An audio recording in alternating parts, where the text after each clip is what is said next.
Hello guys, ഇന്ന് ഞാൻ കൊണ്ടുവരുന്നത് റാൻഡംലി ഷോ ഫൈൻസ് ആണ്. Under 100 rupees. പക്ഷേ ഭയങ്കര കുറേ നാളായിട്ടുള്ള ആഗ്രഹത്തിൽ മേടിച്ച 2 പ്രോഡക്റ്റ്സ് ആണുള്ളത്. ഒന്ന് ഫ്യൂസിബിൾ ആയിട്ടുള്ളൊരു ടേപ്പും രണ്ടാമത്തെ ഫാഷൻ ടേപ്പും.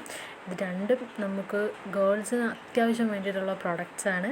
ഫസ്റ്റ് വേണമെന്ന് പറയുന്ന ഫ്യൂഷൻ ടേപ്പ് എന്ന് പറയുന്നത്, ഫ്യൂസിബിൾ ആയിട്ടുള്ള ടേപ്പ് എന്ന് പറയുന്നത് നമ്മൾ ഡ്രസ്സസൊക്കെ കീറിയാലോ അല്ലെങ്കിൽ നമ്മുടെ ഡ്രസ്സസൊക്കെ മടക്കി തയ്ക്കാൻ നമുക്കിപ്പോൾ തൽക്കാലം സ്റ്റിച്ചിങ് മെഷീൻ ഇല്ല എന്നുണ്ടെങ്കിൽ നമുക്കത് അതവിടെ ഒട്ടിച്ച് വെച്ചതിന് ശേഷം നമുക്കൊന്ന് അയൺ ചെയ്താൽ മതി. ഞാൻ ഫസ്റ്റ് അൺബോക്സ് ചെയ്യുന്നത് ഫ്യൂഷൻ ടേപ്പാണ്.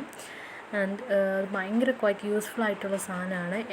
ആർക്ക് വേണമെങ്കിലും 100 റുപ്പീസിനുള്ളിൽ മീഷോയിൽ നിന്ന് മേടിക്കാൻ പറ്റുന്നതാണ്. ഞാൻ 80 റുപ്പീസിനെങ്ങാണ്ട് ഇത് മേടിച്ചു. ഇപ്പം 90 സംതിങ് റേഞ്ചിലാണ് ഇത് കിടക്കുന്നത്. ആൻഡ് നെക്സ്റ്റ് വേണമെന്ന് പറയുന്നത്, ഞാൻ ഈ അമ്മയുടെ ഒരു പഴയ ഷാളിലാണ് ഈ ഫ്യൂഷൻ ടേപ്പ് ഒട്ടിച്ച് നോക്കുന്നത്. അപ്പം നമുക്ക് ഏത് സൈഡാണോ ഒട്ടിക്കേണ്ടത് അതിൻ്റെ ഓപ്പോസിറ്റ് സൈഡിൽ ഇത് വെക്കുക. അതിൻ്റെ മുകളിൽ നമ്മുടെ ഷോളോ അല്ലെങ്കിൽ നിങ്ങൾ ഒട്ടിക്കേണ്ട സാധനം വെക്കുക. വെച്ചതിന് ശേഷം അതിൻ്റെ മുകളിലൊന്ന് അയൺ ചെയ്ത് കൊടുത്താൽ മതി. ഇത് അതിലങ്ങോട്ട് ഒട്ടിക്കോളും. അതാണ് പ്രധാനമായിട്ട് ഇതിൻ്റെ ആക്ഷൻ എന്ന് പറയുന്നത്. പക്ഷേ എനിക്ക് ഒരു അബദ്ധം പറ്റിയത് എന്താണെന്ന് വെച്ചാൽ, ഞാനൊരു കളർഫുൾ ആയിട്ടുള്ളൊരു ഷീറ്റിൻ്റെ പുറത്തിട്ടാണ് ഇത് ഒട്ടിച്ചത്. ആക്ച്വലി അതൊരു ബെഡ്ഷീറ്റാണ്. അപ്പം ആ ഒരു ഷീറ്റിൻ്റെ കളറ് ഈ ഷോളിലായി, വെള്ള ഷോളിലായി.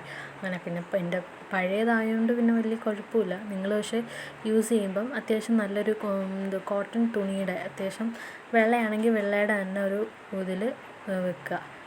അങ്ങനെ ഒരു പ്രശ്നം എനിക്ക് പറ്റി. പക്ഷേ എന്നാലും ഇത് അത്യാവശ്യം നല്ല രീതിയിൽ ഒട്ടിയിട്ടുണ്ട്. ഒന്നുകൂടെ ഒന്ന് ശ്രമിച്ചു കഴിഞ്ഞാൽ നല്ല രീതിയിൽ കാണാത്ത രീതിയിൽ തന്നെ ഒട്ടിക്കാം. പിന്നെ അടുത്തതെന്ന് വെച്ചാൽ കൊണ്ടുവന്നൊരു പ്രോഡക്റ്റ് മറ്റേ ഫാഷൻ ടേപ്പ്. അത് നമ്മുടെ ഈ ഒരു ഡ്രസ്സിൻ്റെ കഴുത്ത് പ്രോപ്പറായിട്ട് ഇരിക്കുന്നില്ല, അല്ലെങ്കിൽ നെക്ക് കുറച്ച് ഡീപ്പൊക്കെ ആണെന്നുണ്ടെങ്കിൽ നമ്മുടെ ആ നെക്ക് പോർഷൻ്റെ അവിടെ നിന്ന് താഴോട്ട് മാറാതിരിക്കാൻ വേണ്ടിയിട്ട് നമുക്ക് ഈ ഫാഷൻ ടേപ്പ് ഒട്ടിച്ച് വെച്ച് കഴിഞ്ഞാൽ, അതായത് ഈ ഒട്ടിച്ച് വെച്ച് കഴിഞ്ഞാൽ അത് ആ പൊസിഷനിൽ നിന്ന് മാറത്തില്ല. ഇത് കുറേ ഉണ്ട് ഈ സാധനം.